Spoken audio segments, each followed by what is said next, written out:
Tapi pada dasarnya itu ya, manusia ini kan diberi kebebasan ya, makhluk ciptaan Tuhan yang paling sempurna ya.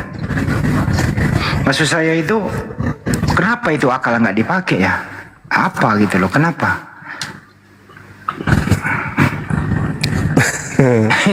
Heran saya. Udah tahu kambing melahirkan kambing kok dibilang sapi gitu loh. Kenapa nggak dipakai itu loh maksud saya?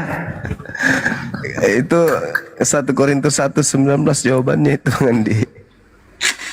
Coba kalau dibaca itu 2 Yohanes 10 nomor 5, 2 Korintus 10 nomor 5 juga. Itu dibaca menggunakan original teksnya itu ngeri loh itu. Jadi pengetahuan Tuhan pun ditawan demi untuk menggiring manusia kepada Kristus. Pengetahuan Tuhan pun ditawan. Ya, ngeri kali bah. Artinya maksudnya firman Tuhan itu ya bisa jadi ditiadakan demi untuk menggiring manusia kepada Kristus. Coba dibaca original teksnya. Itu tuh bahaya itu. Wah, orang beragama tapi kecerdasan dihabiskan, dihilangkan. Kemampuan berpikir sehat dihapuskan. Bahkan pengetahuan Tuhan pun ditawan demi untuk menggiring manusia itu kepada Kristus. Coba, gimana itu maksudnya tuh? Ada nggak yang bisa menjelaskan dari teman-teman Kristen maksud dalil itu? Kenapa pengetahuan Tuhan? Pengetahuan Tuhan kan kita tahu pengetahuan Tuhan itu kan melalui firman Tuhan kan ya? Benar kan? Iya. Iya. Kita nggak mengerti tentang pengetahuan Tuhan. Tuhanlah yang mengajarkan pengetahuannya itu. Aku yang menciptakan langit dan bumi. Pada mulanya langit dan bumi dan seterusnya. Tuhan yang menceritakan. Tapi pengetahuan Tuhan itu ditawan demi untuk menggiring manusia kepada Kristus. Maksudnya apa coba? Ada nggak yang bisa menjelaskan itu? Cuman kita belum serius aja untuk membahas ini lebih dalam. Jadi wajarlah kemudian ketika pengetahuan Tuhan itu sudah ditawan, kecerdasan berpikir manusia itu kemudian ketinggiannya diruntuhkan, ya wajar ketika mereka kambing melahirkan sapi, wajar. Karena pengetahuan sudah dihapus. Makanya pendeta Martin itu cocok. Oh iya ya. Iya. Karena akal itu justru menghancurkan manusia, kata Pak Martin. Akal itu yang membuat kita itu perang-perangan, bunuh-bunuhan karena akal. Nah tuh. Jadi kita nggak boleh berakal, kata dia. Cocok itu yang di dalam 1 Korintus 1:19 itu. Pengetahuan Tuhan loh yang ditawan demi untuk menggiring manusia kepada Kristus.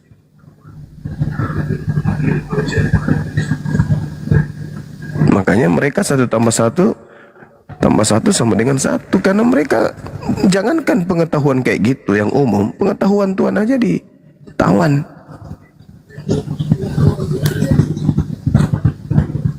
Jangan heran gitu loh. Kayak nikah Bang Juma, nikah itu hukumnya nggak ada ya di Bible deh. Ya kalau perintah beranak cucu ada. Kayak mahar, kalau di kita kan ada mahar. Oh, syarat sahnya itu belum pernah saya temukan. Beranak cucu ya ada. Ya bisa jadi polanya karena memang belum diajarkan. Sama seperti di Bible, bagaimana Nabi Abraham menikahi Sarah, ada nggak? Gimana caranya dinikahi? Iya. Adam dan istrinya, ada nggak polanya? Nggak ada. Ada. Allah menciptakan wanita untuk sebagai pelengkap. Karena lebih baik dia ada pasangan daripada tidak, maka diciptakan wanita. Nah, nikahnya kapan? Nggak ada, belum ada hukum di sana. Sama seperti nabi-nabi yang diceritakan kemudian banyak istri. Ada nggak diceritakan misalnya Nabi Daud menikah seketika aja disebut sebagai istri?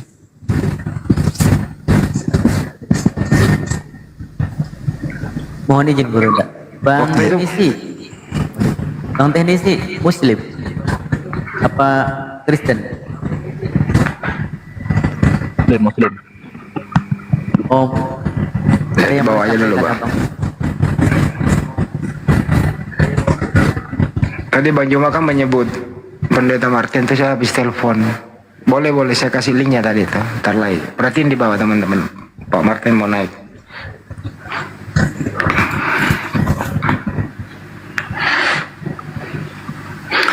Tapi dalam hal itu memang sih saya lihat ya, kadang-kadang akal nggak dipakai. Tapi kalau soal dagang gitu ya, soal proyek gitu kok akal dipakai ya? Jangan ke situ. Kalau bahasa Islam akal dipakai sama mereka. Oh, Iya.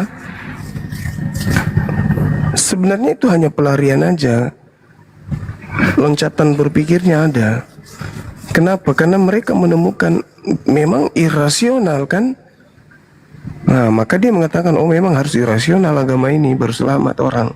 Nggak boleh pakai akal. Nah, itulah Pak Martin.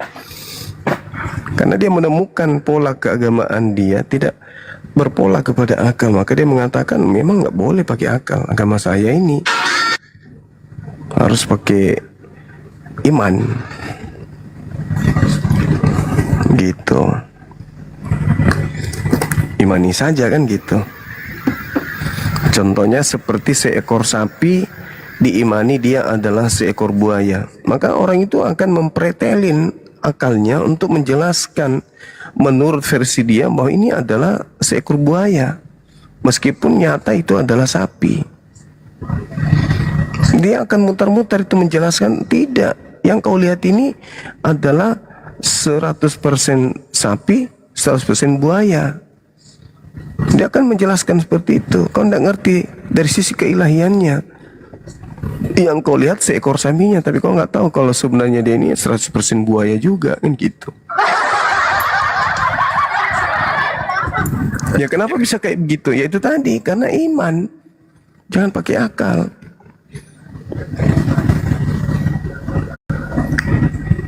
Bikin berat doktrin dia apa ya? Untuk mikir gitu ya Bang Juma ya. Berat banget gitu kelasan dogma doktrin gitu. Iya, intinya akal mengalahkan iman mengalahkan akal, intinya itu di situ. Kepercayaannya itu harus lebih di atas daripada akal. Jadi apa bilangnya, akalnya dengan manual booknya itu tidak selaras. Seperti kemudian pabrik motor mengeluarkan produk motor, tapi buku panduannya tentang resep kue, gak nyambung kan? Iya. Berarti pabriknya ini pabrik rusak. Kalau pabriknya baik, tentu apa yang dibuatnya ketika dikasih buku petunjuk harus sesuai dengan apa yang dibuat ini dengan buku petunjuk ini. Nah, Tuhan yang membuat kita ini adalah Tuhan yang Maha Tahu. Maka senjata untuk melumpuhkan alam ini ya akal. Iman itu soal kedua. Yang pertama itu akal dulu. Kalau mematikan akal itu ya sama seperti kambing, tidak berakal kita.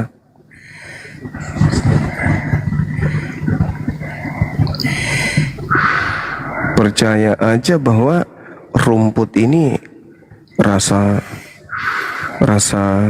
duren, rasa mangga, yang penting makan aja.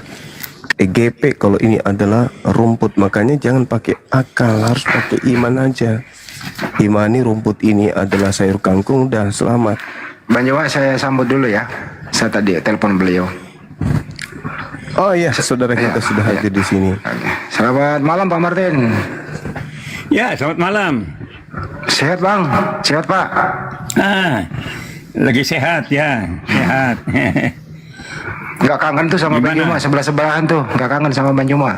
Oh kita, ya silakan. Ini ada dalil, saudaraku Pak Martin. Yesus mengajak kemudian pengikutnya untuk mengasihi Tuhan dengan akal budi. Dan Yesus tidak pernah ada suruhannya untuk mengasihi Tuhan dengan iman, karena iman bertumbuh karena akal yang sehat. Kalau akal yang rusak, imannya pun pasti rusak. Jadi polanya itu akal. Menurut Yesus, kasihi Tuhan dengan akal budi. Itu gimana pandangan Pak Martinale sebagai pakar Kristiani yang mengatakan akal itu racun, akal itu adalah yang membinasakan? Silakan. Kita berpegang pada Alkitab ya. Nah di Ibrani 11 ayat 1 mengatakan bahwa iman adalah dasar dari segala sesuatu yang kita harapkan dan bukti dari segala sesuatu yang tidak kita lihat. Artinya satu yang memang harus dipercaya saja gitu, harus dengan iman gitu ya. Masalah Tuhan, karena orang tidak bisa jelaskan tentang Tuhannya itu seperti apa gitu. Pertama kita harus percaya, baru nanti kita bisa percaya sama firman-Nya. Kalau kita nggak percaya Tuhannya sendiri, ya bagaimana kita percaya firman-Nya? Nah itu, jadi orang bisa percaya itu karena dia punya iman. Iman itu artinya percaya kepada Tuhan. Ayat 6-nya mengatakan, tapi tanpa iman tidak mungkin orang berkenan kepada Allah. Sebab barang siapa berpaling kepada Allah, ia harus percaya bahwa Allah ada dan bahwa Allah memberi upah kepada orang-orang yang sungguh-sungguh mencari Dia. Nah gitu, yang sungguh-sungguh mencari Dia, karena dia percaya dengan imannya. Kalau akal ini manusia terbatas. Orang tidak bisa menjelaskan tentang Tuhannya sendiri dengan akal. Siapa yang bisa jelaskan Tuhannya dengan akal coba? Siapa coba yang bisa? Kalau Tuhan Kristen itu jelas, seperti Tuhan Bible itu. Tuhan misalnya memanggil Musa, lalu diberi hukum Taurat. Ya? Ya, baik. Jadi pandangan saya... Oh, lanjut silakan Pak Martin. Nah, jadi Tuhan menyatakan diri bicara dengan Musa, gitu. Lalu di dalam kehidupannya juga bangsa Israel yang sudah dipilih Tuhan itu dituntun. Bahkan sampai sekarang mereka nonjol sekali di dunia ini. Mereka jenius karena mereka percaya Tuhan mereka gitu. Dan memang mereka dipilih oleh Tuhan. Dan ini bukti-bukti bahwa iman itu penting, dasar dari segala sesuatu yang kita harapkan. Bagaimana kita bisa mengharap sesuatu dari akal kita? Akal ini terbatas. Makanya dunia ini dengan akalnya mereka bunuh-bunuhan, mereka musuh-musuhan. Itu bukti kegagalan akal itu di situ. Orang benci-bencian, musuh-musuhan, sampai perang-perangan. Itu akal semua itu. Tapi coba pakai iman. Tuhan bilang jangan binasakan musuhmu. Layani mereka, doainkan mereka. Itu iman. Dan itu dilakukan oleh orang Kristen gitu. Jadi walaupun difitnah, dianiaya, di seperti apapun, mereka berdoa saja. Nah disitulah iman tuh, tangguhnya iman tuh di situ. Kita tidak merasa kecewa dengan tantangan karena Tuhan juga sudah janjikan bahwa kamu akan dibenci oleh dunia ini. Karena memang kamu bukan berasal dari dunia. Karena aku yang memilih kamu bukan dari dunia. Nah Yesus ini bukan dari dunia, Yesus itu adalah firman yang jadi manusia. Nah ini harus kita percaya, dia beda dengan nabi-nabi yang lain itu tidak berasal dari manusia yang berdosa. Kalau Yesus enggak, dia satu-satunya firman yang jadi manusia untuk membedakan dengan orang-orang nabi-nabi lain yang berasal dari manusia berdosa. Ini harus kita pegang. Sehingga kita yakin Yesus itu Tuhan itu karena dia adalah betul-betul menyatakan, Tuhan yang menyatakan diri. Firman yang menyatakan diri kepada manusia. Nah kalau ada yang bisa tandingi kehadiran Yesus ya silakan aja coba. Silakan aja buktikan kalau bisa. Itu. Jadi itu yang kita pegang tuh itu. Karena kita sudah pelajari yang lain-lain itu nggak bisa buktikan seperti kehadiran Yesus. Yesus itu firman jadi manusia. Tuhan sendiri menyatakan itu. Ini mau sampai berapa Jadi jam, bukan Pak? satu yang bukan yang ditebak-tebak aja, bukan. Soalnya ini Bukan bukan dipercaya gereja. begitu saja, ada bukti. Begitu. Masih kayak dulu Nah, ya. tinggal Jadi gini. orang mau percaya atau tidak Waduh. gitu. Kalau yang tidak mau percaya ya silakan aja karena banyak ajaran yang lain kok. Tapi bagi umat Kristen Waduh, itu harus panjang. iman. Kalau tanpa iman lebih baik tidak usah jadi Kristen gitu. Bang Handi salah orang kayaknya, orang belum sehat kok dibawa ke sini. Gantian kita, Pak. Gantian Pak Martin, gantian. Ini bukan gereja, gitu loh. Jadi gini, uraian Pak Pendeta itu dari awal sampai akhir tadi itu adalah rasionalitas akal budi, bukan rasionalitas yang sebaliknya menggunakan data-data irasional. Anda menjelaskan itu menggunakan ilmu estetika loh, di mana estetika ini adalah manifestasi keindahan Tuhan yang karena akal, maka Tuhan yang maha indah dan mencintai keindahan sehingga kita manusia itu bisa bernalar. Apa yang Anda sampaikan ini adalah cahaya yang mencerahkan, dan cahaya yang mencerahkan itulah yang disebut akal. Saudara tidak sadar, kata Anda sambung dengan kata lain membentuk sebuah kalimat, itu adalah manifestasi dari akal itu sendiri, bukan iman. Anda berkata-kata itu karena akal, bukan karena iman. Jadi apa yang Anda uraikan, Anda mampu memberikan sebuah garis pembeda antara apa yang Anda katakan kebenaran dan apa yang Anda katakan bukan kebenaran, antara apa yang Anda uraikan tentang Yesus, yang Anda mengunggulkan Yesus, itu bukan iman, itu akal. Akal yang Anda pakai.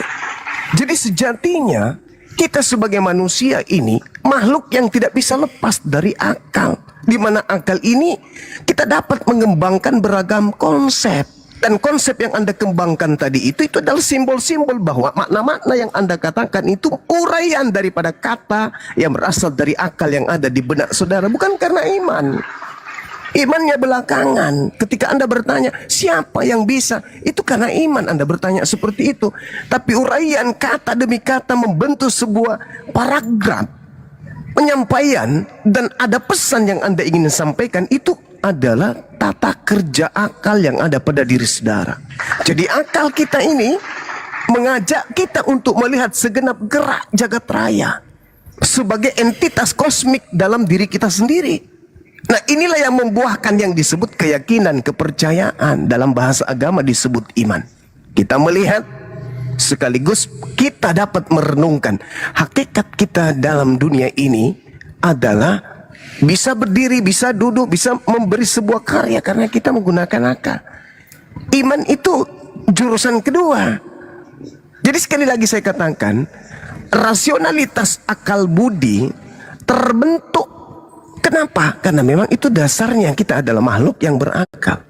Lalu kemudian dikuatkan oleh budi pekerti jiwa manusia, di mana jiwa kita ini memiliki pekerti yang luhur dikarenakan kita sandarkan kepada pola akal, bukan karena iman. Jadi rasionalitas yang kita punya itu adalah dikuatkan oleh estetika yang membuat dunia menjadi berwarna, uraian kita berwarna, cakupan kehidupan kita berwarna. Karena apa? Karena akal. Bukan hanya sekedar kesadaran struktural saja, bukan. Karena kita sadar bahwa kita butuh keselamatan, maka keselamatan itu kudu harus ada begini. Tidak sesederhana itu. Iman yang Anda bangun itu bukan hanya sekedar kesadaran terstruktur yang menuntun kemudian saudara sebagai manusia dalam keragaman sistem norma, di mana Anda beragama, Anda merasa punya etika, punya norma, punya tata cara dalam menyembah kepada apa yang Anda sembah. Itu bukan hanya berasal daripada iman. Itu adalah struktur yang tersadarkan karena adanya rasio yang ada pada diri saudara. Nah, rasio inilah yang disebut akal, cara kerja akal. Jadi aneh saja ketika saudara pergi ke gereja masih menggunakan baju, masih menggunakan celana, tetapi Anda melupakan bahwa Anda menggunakan pakaian itu bukan karena iman, tapi karena akal. Anda ke gereja kenapa menggunakan baju, kenapa menggunakan celana? Karena akal yang Anda pakai, bukan iman. Kenapa enggak menggunakan iman saja? Di mana iman ketika dia duduk, maka apa yang menjadi poin penilaian norma, etika, estetika, atau aturan-aturan itu tidak kemudian dijadikan sebagai sandaran untuk menilai sebuah iman. Makanya Yesus mengatakan apa? Kasihi Tuhanmu bukan dengan iman, dengan akal. Kenapa? Karena dengan akal iman itu bertumbuh dengan positif. Ketika saudara membawa Ibrani 11 nomor 1, iman adalah dasar dari segala sesuatu yang kita harapkan dan bukti dari segala sesuatu yang tidak kita lihat. Itu berbicara iman secara cakupan ilmu, betul. Tetapi iman itu bisa benar kalau iman itu berdasarkan akal. Bukan hanya semata iman. Iman itu nomor 2. Akal. Nah, coba saya berikan kesempatan, kita berikan kepada saudara untuk menjelaskan lagi. Saya yakin sekali kata demi kata Anda susun dengan pola akal, bukan pola iman. Silakan. Iya. Nah, itu dibuktikan oleh dokter-dokter teologi. Mereka itu berpegang pada filsafat yang mengabaikan iman. Jadi mereka berpegang pada akal semata-mata. Satu yang empiris gitu ya. Satu yang jelas, yang nyata, yang bisa diterima akal. Itu teologi liberal itu. Kalau Anda perhatikan, pemahaman teologi liberal itu akan jadi masalah itu. Dan itu ada sekarang ini. Ya, seperti Yonatan Purnomo nyalah-nyalahkan Alkitab. Memang seperti itu. Jadi kalau orang menggunakan akal, pasti dia menolak Alkitab. Dengan Yesus Tuhan pun tidak bisa diterima dengan akal. Hanya oleh Roh Kudus orang bisa percaya Yesus Tuhan. Makanya non-Kristen tidak ada yang bisa percaya Yesus Tuhan karena pakai akal. Hanya oleh iman. Ya, itu 1 Korintus 12 ayat 3. Hanya dengan iman, dengan Roh Kudus yang bisa menuntun orang percaya kepada Yesus sebagai Tuhan. Nah, itu kita punya dasar ada. Dan Alkitab pun mengatakan itu. Jadi pemahaman logika ini itu adalah teologi liberal. Ya. Sedangkan orang Kristen harus berpegang pada iman saja. Itu harus berpegang pada iman. Tanpa iman karena akalnya sudah rusak oleh iblis. Akalnya sudah rusak di Taman Eden gitu. Makanya orang pintar sekali, akal-akalannya pintar sekali. Itu kita sudah buktikan di dunia ini. Manusia itu akal-akalan. Mereka menolak kebenaran karena berpegang pada akal. Akal itu adalah pementingan diri sendiri, mengabaikan firman Tuhan, mengabaikan Tuhan. Dan umumnya mereka yang gunakan akal itu ya begitulah hubungannya dengan orang kurang bagus gitu. Nah, itu bukti-bukti bahwa iman itu dominan dalam kehidupan ini. Tanpa iman hidup ini kacau gitu. Itu yang menurut pengalaman saya selama saya hidup tuh yang saya lihat itu. Saya juga pelajari semua bagaimana orang berpegang pada akal dan mereka itu akan terbatas. Makanya banyak orang menolak Alkitab itu karena Alkitab itu bicara tentang hal rohani yang harus dengan iman. Begitu masalahnya Juma ya. Oke, baik. Ini kita berbeda. Jadi Anda berpegang dari Islam, Iya. kita Kristen itu memang tidak nyambung memang. Begitu. Oke, baik. Begini, kita nggak berbicara mengenai agama dulu ini, Pak. Kita berbicara mengenai akal dan iman. Di mana hal yang tergantung dari dua pola ini adalah kebenaran yang berasal dari kata benar. Pandangan kami sebagai seorang Muslim, benar itu adalah manifestasi hasil daripada kerja rasional, akal. Sementara Anda berfokus kepada iman, di mana kebenaran itu terletak kepada iman. Ini adalah hal yang keliru. Kenapa saya mengatakan seperti itu? Akal ini adalah makhluk materi yang pencipta kita, Islam ataupun Kristen, memahami tentang keberadaan Tuhan. Akal makhluk materi yang Tuhan sajikan untuk kemudian akal ini ditanamkan dalam materi fisik kita sebagai manusia. Jadi akal merupakan serpihan cahaya yang dengan akal ini kita manusia, Islam ataupun Kristen, mampu membedakan segala segenap sesuatu yang merupakan kualitas-kualitas sebuah objek. Itu fakta itu. Kristen punya akal, Pak Martin punya akal. Akal ini dipakai untuk memahami ini benar, ini salah. Bukan iman, Pak. Bukan iman yang dipakai untuk menelaah benar salah sesuatu, bukan. Tapi akal. Contoh, ketika kita disajikan sebuah data, Al-Quran mengatakan Isa Rasul utusan Tuhan kepada Bani Israel. Masuk akal enggak? Masuk akal. Sekarang Yesus juga menyatakan dirinya sebagai Rasul untuk Bani Israel. Masuk akal enggak? Masuk akal. Nah, sekarang mana polanya kebenaran itu? Ketika Yesus mengatakan hidup kekal itu adalah mereka kemudian mengenal Yesus Kristus. Hidup kekal mengenal Yesus sebagai utusan Tuhan. Kebenarannya adalah orang bisa selamat mendapatkan hidup kekal karena mengenal Yesus sebagai utusan Tuhan. Itu kebenaran. Iman muncul. Hidup kekal itu adalah mengenal Yesus sebagai Tuhan, sebagai pengutus. Sekarang di mana pola akal kedudukannya pada saat iman kemudian bereaksi dengan mengatakan membantah dalil? Iman saudara mengatakan keselamatan itu adalah percaya Yesus itu Tuhan. Tapi dalilnya mengatakan keselamatan itu percaya Yesus, mengenal Yesus sebagai utusan Tuhan. Ayo, kita berunding antara akal dan iman. Kita dudukkan data ini. Kira-kira yang mendapatkan poin kebenarannya akal atau iman? Saya simpulkan. Hidup kekal itu adalah mereka mengenal Yesus. Mengenal Yesus. Mengenal. Benar-benar mengenal. Sebagai apa? Sebagai utusan Tuhan. Ketika manusia mengenal Yesus sebagai utusan Tuhan, bukan sebagai Tuhan, maka kata Yesus, itulah hidup kekal itu. Itu akal. Sekarang Anda membawa iman. Iman saya, ya Yesus itu harus kita kenal sebagai Tuhan itu sendiri yang nusul ke bumi menjadi manusia. Itu iman. Nah sekarang, kira-kira kebenaran ini duduk di mana? Akal atau di iman? Pada poin ini, Yesus adalah utusan Tuhan untuk kita kenal agar kita bisa memperoleh hidup yang kekal. Itu akal. Iman, kita harus mengenal Yesus sebagai Tuhan yang turun ke bumi mengambil rupa manusia supaya kita bisa hidup kekal. Itu iman. Sekarang coba ayo kita jujur. Ketika akal merupakan makhluk materi Tuhan yang tertanam dalam materi fisik tubuh kita sebagai manusia, akal merupakan serpihan cahaya yang dengan akal ini kita mampu membedakan segenap kualitas-kualitas objek. Yesus objek. Begitu kita lihat, kita bisa membedakan dia ini binatang, dia ini malaikat, dia ini manusia, dia ini Tuhan. Anda mengatakan dia Tuhan. Akal mengatakan dia adalah manusia. Iman Anda mengatakan dia Tuhan. Lalu kemudian pola yang Yesus berikan, hidup kekal, mengenal dia sebagai Tuhan. No, mengenal dia sebagai utusan Tuhan, yaitu manusia. Coba, sadar enggak Anda di situ? Silakan. Iya. Oke. Jadi kalau Anda bicara soal hidup kekal itu hanya bisa diberikan, dipastikan oleh Yesus.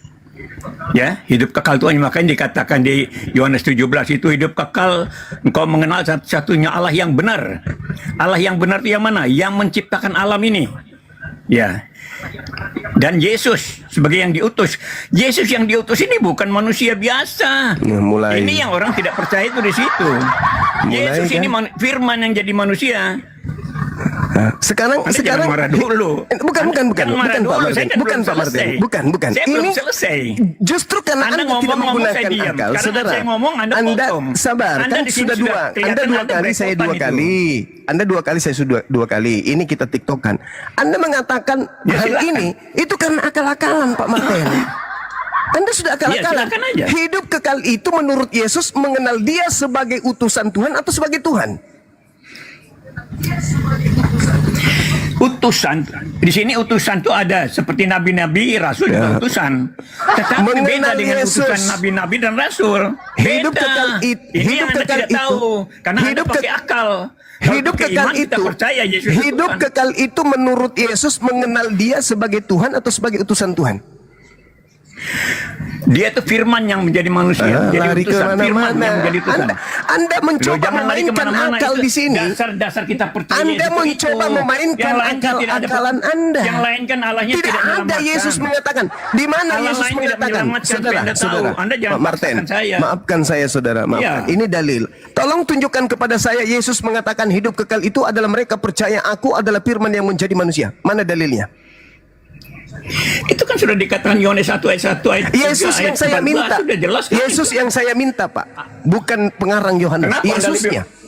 Kenapa Anda lebih percaya sapi betina, binatang ternak? Yesus kenapa lari? Kenapa lari ke sana? Kenapa? Karena ketidakberdayaan Anda menghadapi kebenaran itu dengan iman Anda yang konyol itu. Makanya Anda lari kemana-mana. Ini kita berbicara mengenai akal dan iman. Saya mengambil data. Anda harusnya data bicara yang sangat Al-Quran. sederhana. Saya bicara Alkitab. Ya saya membahas tentang apa yang diurai. Anda menghujat akal sehat. Bicara Al-Quranmu. Sudah panik kan? Bicara tentang Al-Quranmu. Udah saya panik. bicara tentang Alkitab saya. Udah panik. Kenapa? Karena memang agama Anda itu adalah agama yang dibangun dari pola mematikan akal sehat. Jangankan akal sehat manusia, pengetahuan Tuhan pun ditawan oleh Paulus. Inilah Anda. Anda tusuk gigi pun Anda bisa sembah kalau hanya iman. Inilah yang dikatakan iman tanpa ilmu itu buta. Iman tanpa akal adalah gila. Jadi memang nggak cocok. Yesus sendiri mengatakan kasihilah Tuhanmu bukan dengan iman, tapi dengan akal. Orang yang berakal sehat menjadikan pola akal sebagai filter menerima segala sesuatunya, akan bertumbuh imannya dengan kualitas kebenaran hak dan menghindarkan dirinya kepada kebatilan. Sementara Anda rangkulan dengan kebatilan, Anda rangkulan dengan kesesatan, Anda rangkulan dengan kebinasaan, tetapi Anda mengakalinya itu adalah sebuah kebenaran. Pret. Kebenaran itu adalah titisan dari pola berakal, bukan beriman. Jadi iman yang betul adalah iman yang lolos dari akal. Kalau ada iman itu kemudian tidak lolos dari akal, itu bukan iman, itu keyakinan, aliran kepercayaan, asal percaya doang. Jadi Pak Martin, selamat malam. sekiranya hal ini kemudian bisa membuat Anda menjadi sadar dan waras. Ingat, Anda keluar rumah menggunakan celana, tidak menggunakan keadaan bugil, itu bukan karena iman, tapi karena Anda menggunakan Coba akal. saya ikuti kamu cuma. Kenapa kambing keluar dari kandang tidak menggunakan sempak? Karena kambing tidak menggunakan akal. Kambing hanya menggunakan insting kepercayaan. Oke? Kalau Pak Martin kemudian tidak juga menggunakan akal, saya minta mulai besok keluar rumah jangan menggunakan sempak, Pak. Keluar tanpa menggunakan pakaian. Ya, cukup menggunakan iman saja. Tidak usah pakai akal. Anda merasa malu, Anda merasa lapar, merasa ngantuk, itu karena insting akal. Oke, bukan karena iman. Aduh, kayaknya saya lapar deh. Menurut imanku saya lapar sekarang ini. Pret. Oke, Bang Juma. Akal itulah yang menjadi pembeda kita dengan binatang. Kalau ada manusia mematikan akal, berarti manusia itu mencoba menjadikan dirinya menjadi binatang. Titik. Oke, Bang Juma. Saya mau tanya, ketika Nabi Muhammad ke langit ke-7 itu masuk akal nggak? Masuk akal. Kenapa tidak? Nah, masuk akalnya di mana? Masuk akalnya karena yang memperjalankan dia itu adalah pencipta langit dan bumi yang maha berkehendak. Ketika kamu masuk dalam pencipta itu bukan akal lagi gimana? Oh, salah kamu. Salah. Kenapa bisa kau katakan tidak bisa masuk akal? Karena kamu kemudian ingat, dalam ajaran agama Islam segala aspek ketuhanan itu rasional. Tuhan maha kuasa, masuk akal nggak? Masuk akal. Tuhan maha berkuasa, masuk akal nggak? Masuk akal. Maha pencipta, maha berkehendak. Berkuasa nggak? Berkuasa. Maha berkehendak nggak? Maha berkehendak. Masuk akal nggak itu Tuhan melakukan itu? Masuk akal.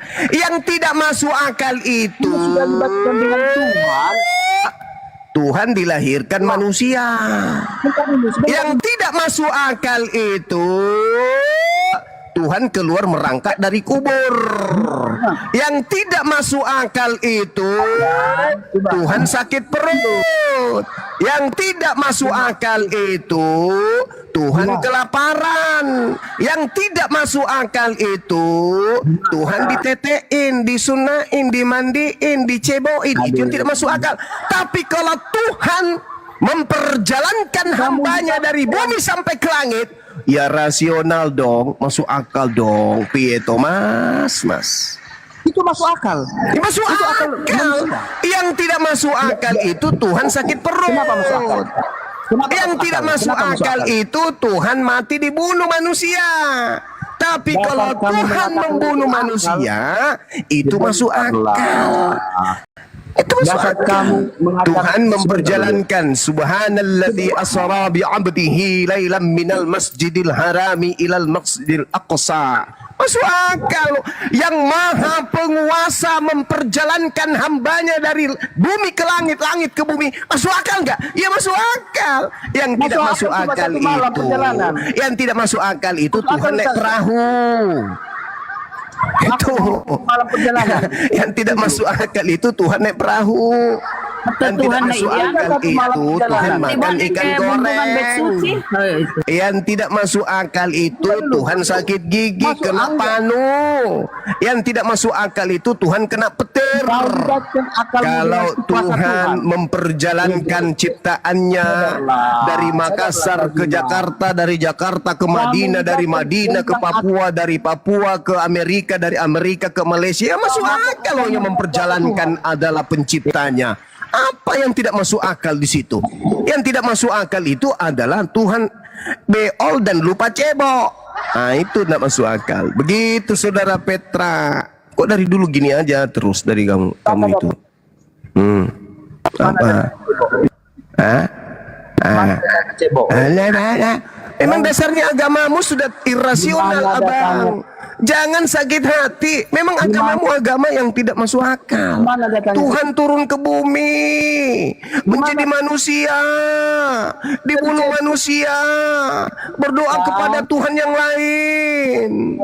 Itu tidak masuk akal memang. Beda dengan agama kita, masuk akal. Tuhan membuat hambanya terangkat dari langit, dari bumi ke langit, masuk akal. Tuhan mengutus hambanya dari langit turun ke bumi, masuk akal. Yang tidak masuk akal itu adalah Tuhan kena diare. Itu tidak masuk akal itu, Bang. Jangan lah.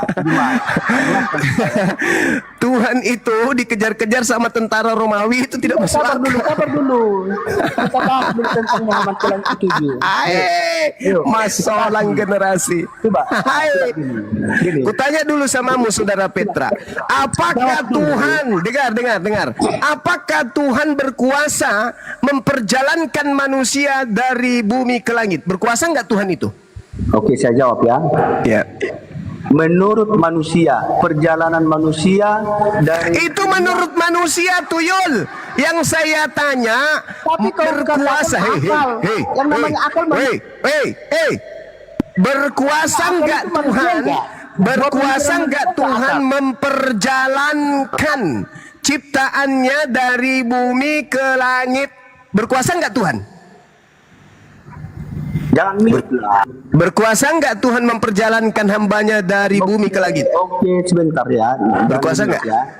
Oke, berkuasa. Oke. Berkuasa ya sudah. Itu masuk akal.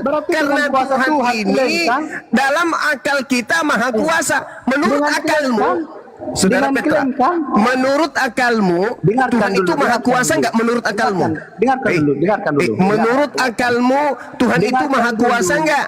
Dengarkan dulu. Memang kamu katakan berkuasa enggak? Kamu katakan kan? Menurut akalmu Tuhan itu maha kuasa enggak? Namanya dengarkan dulu Juma. Menurut akalmu yang kecilnya seperti tai cicak itu, apakah Tuhan menurut akalmu maha kuasa? Dengarkan ya, gini Juma. Yang namanya sudah kamu libatkan dengan kuasa Tuhan, itu jangan campuri dengan akal manusia. Sekarang saya tanya akalmu. Yang namanya sudah Menurut akalmu, kuasa Tuhan. Menurut akalmu nih, jangan menurut akalku. Menurut akalmu. Oh, enggak bisa diskusi dia teman-teman. Lemparkan aja ke kandang ayam. Ngapain dipertahankan? Menurut akalmu Petra, apakah Tuhan itu maha berkuasa? Ya iya dong Bang Suma. Menurut akalku Tuhan itu maha kuasa. Pasti diakui itu. Tidak mungkin si Petra ini mengatakan menurut akalku Tuhan itu tidak maha kuasa. Berarti dia sudah gila. Menurut akalmu, apakah Tuhan itu maha kuasa? Pasti Petra menjawab, ya Tuhan itu maha kuasa. Kalau dia maha kuasa, menurut akalmu, berkuasa tidak dia memperjalankan hambanya, ciptaannya, manusia yang diciptakannya dari bumi ke langit? Pasti kau jawab dengan jujur. Kalau kau jujur, tidak bohong, pasti kau mengatakan, Tuhan yang maha berkuasa, tentu berkuasa memperjalankan hambanya, ciptaannya, manusianya, dari bumi ke langit. Udah selesai. Jadi di Islam itu akal dulu, baru iman. Makanya umat Islam itu tidak mau kemudian percaya Tuhan turun ke bumi keluar dari rahim manusia. Iya, mama, nenen, nenen. Islam itu tidak percaya yang begitu-begitu. Kenapa? Karena tidak masuk akal. Tapi kalau di Islam ada manusia lemah, terangkat kemudian dari bumi ke langit, oleh karena pencipta langit dan bumi yang mengangkatnya. Jangankan manusia, kuman pun bisa diangkatnya dari bumi sampai ke langit. Kenapa? Karena pencipta langit dan bumi itu maha kuasa. Pahami itu. Islam itu luar biasa kebenarannya. Jadi kalau ada kemudian Tuhan atau kepercayaan mengatakan, Tuhan saya dibunuh dan saya sedang mencari mayatnya, entah siapa yang mengambil mayatnya Tuhan saya, itu lelucon. Itu bagi umat Islam itu lawa-lawa yang untuk masuk ke lutut aja nggak bisa, apalagi masuk di akal. Yakin itu. Neng, tolong buatkan abad ya sayang. Kalau Tuhannya Gurunda, Tuhan diangkat naik ke bait suci, masuk akal nggak? Nggak tahu lah dia itu. Aduh, kasihan si Petra. Hasibuan, belum sadar si Petra. Hasibuan Kristen toh. Hasibuan, user. Suara saya kencang Saudara? kali ya Bunda. Tidak terlalu masih batas wajar. Oh, sorry. Saya lagi semangatnya ini biar anak gadis saya bangun untuk buat teh. Kode sebenarnya itu kalau bapaknya sudah ke restoran itu, abahku ini lagi haus pasti. Allah ya. Hasibuan, kok kenapa Hasibuan ini? User. Hasibuan di Islam kah? Coba kita tengok kawan ya. Kayak dia Islam sih, user. Aduh, Masya Allah ya. Benar. Masuk akal katanya kalau Tuhannya minum susu. Kata kawan kita, Tuhannya Tuhannya diperjalankan oleh iblis dari rumah ke padang gurun, masuk akal katanya. Tapi Tuhan memperjalankan hambanya tidak masuk akal. Tuhan diperjalankan iblis masuk akal. Cocok juga ini, cocok kok. Makanya Tuhannya dibawa naik ke bumbungan bait suci. Tuhan diperjalankan iblis masuk akal. Sing penting imani saja. Nah itulah murid Pak Martin.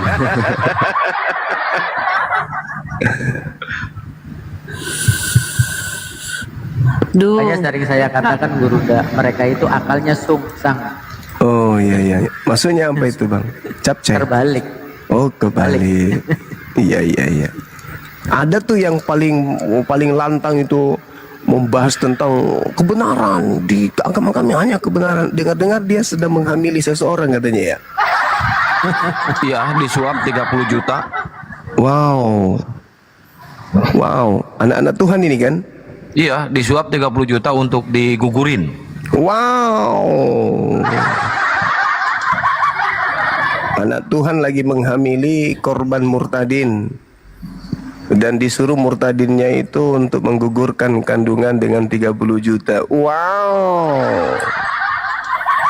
Inilah orang-orang kayak gini nih yang bikin berasap kuping, berbicara mengenai kebenaran, mewakili agama, tapi perbuatannya biadab. Gila. Gak usah ini ku bilang, gak usah kau tanamkan benihmu, cabut aja cepat-cepat, biar kau gak dipermalukan Tuhan. Aduh. Yang satu menghamili Gurunda, yang satu kumpul kebo dengan yang punya sendal warna pink. Waduh. Di Amerika. Benar-benar ini anak-anak dewa ini lucu-lucu memang kelakuannya. Oh, lagi mempraktekkan kitab Amsal. Amsal. Waduh. Parah. Di siang malam marah-marahi umat Islam, hujat Islam. Pernah debat sama aku, menang katanya, dia menang. Dimenangkan sama Yuri. Yuri pun diangkat sendiri tanpa ada ada intervensi Islam. Menang sendiri, diatur sendiri, ujung-ujungnya kemenangannya hadiahnya menghamili orang. Aduh, parah loh. Bicara tentang firman lo, katanya anak-anak Tuhan kok hamili murtadin. Aduh, masya Allah. Padahal ada istrinya kan ya, dia punya istri kan? Punya. Istri, hamili wanita yang dimurtadkan. Ini wanita juga ini bodoh dan bahlul. Wanitanya juga punya suami, Gurunda katanya. Bagus. Punya suami itu ceweknya.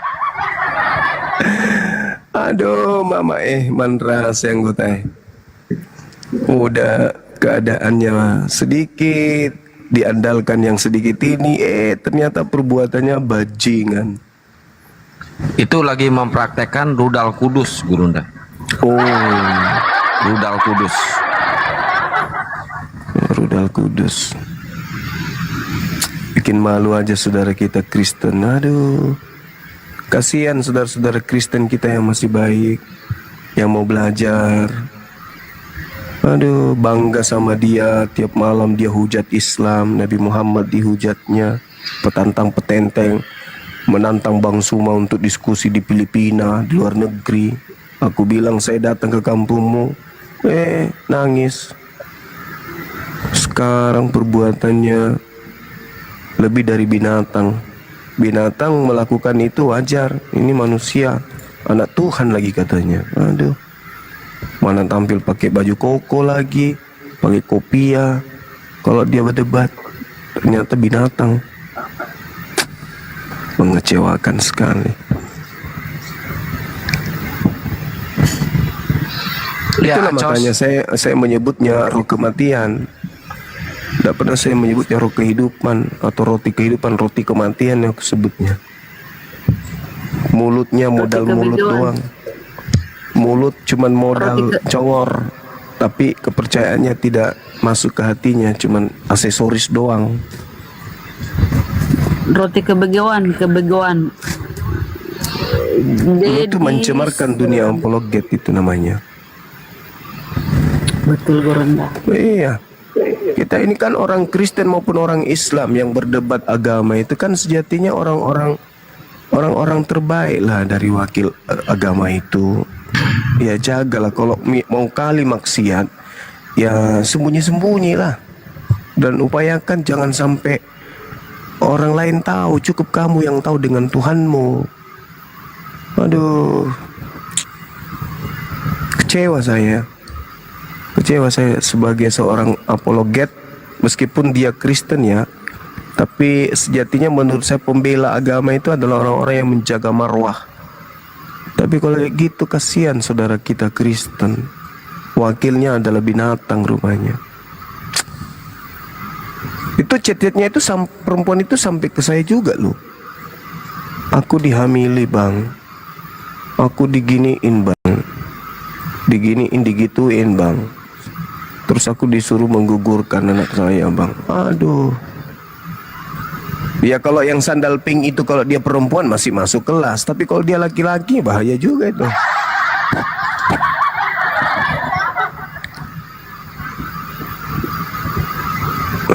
Parah ya. Lanjut teman-teman.